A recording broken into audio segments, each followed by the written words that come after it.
Mercy Watson Goes for a Ride by Kate DiCamillo. Chapter 12. The car screeched. The car shuddered. The car careened. The car caromed. And finally, the car stopped. Mercy was very surprised.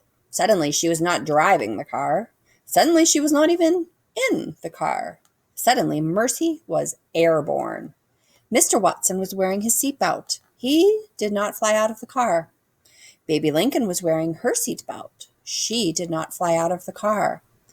Officer Tomalello was safe in his police cruiser. He did not fly out of his car. Only Mercy flew. "Oh dear, it's an emergency," shouted Mr. Watson. "Alert the fire department." "Was that pig wearing a seatbelt?" Officer Tomalello asked himself. "No," he answered himself. "That pig most certainly was not. Have laws been broken here?"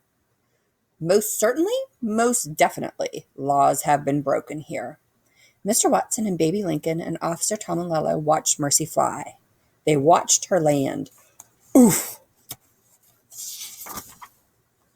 Mr. Watson got out of the car. He ran to Mercy. He wrapped his arms around her head and held her tight. "My darling, my dear, please tell me that you are all right," said Mercy. She snuffled Mr. Watson's neck.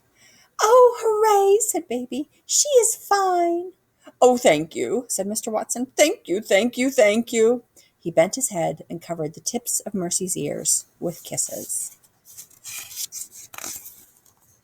"You are a miracle, a prodigy, a dear," said Mr. Watson. "But you are a porcine wonder. But even porcine wonders cannot drive. In fact, porcine wonders should never be allowed to drive.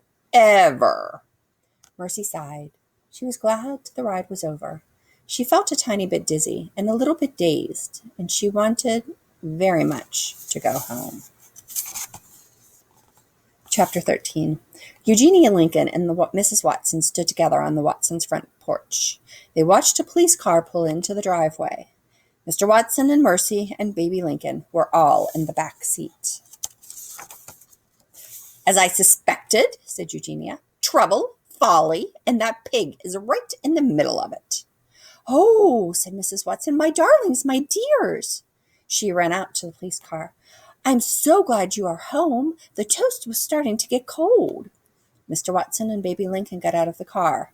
"We had something of an adventure, Mrs. Watson," Mr. Watson said. "Yes," said Baby, "we have had an adventure, sister." "Folly," replied Eugenia. "Yes," agreed Baby Lincoln happily. "Folly." "Laws have been broken," said Officer Tomalello. "Pig!" "Excuse me," said Officer Tomalello. "It's all that pig's fault," said Eugenia. She pointed at Mercy. Mercy climbed out of the car. She sniffed. Could it be? Yes, it was. Toast? Toast with a great deal of butter on it. What could be better? Chapter 14. "Laws have been broken," said Officer Tomalello, "and tickets must be written." "Officer, do you like toast?" Mrs. Watson asked. "Toast? Do I like toast? Well, yes. Yes, I do. I do like toast." "Why don't you come inside and have some?" "Why don't I come inside and have some toast?" asked Officer Tomalello. I cannot think of a reason not to."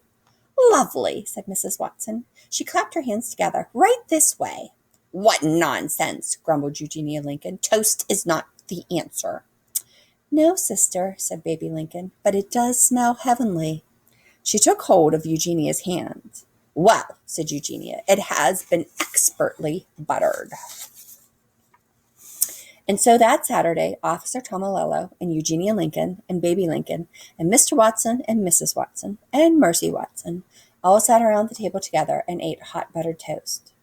Did Mercy Watson have extra helpings? She did.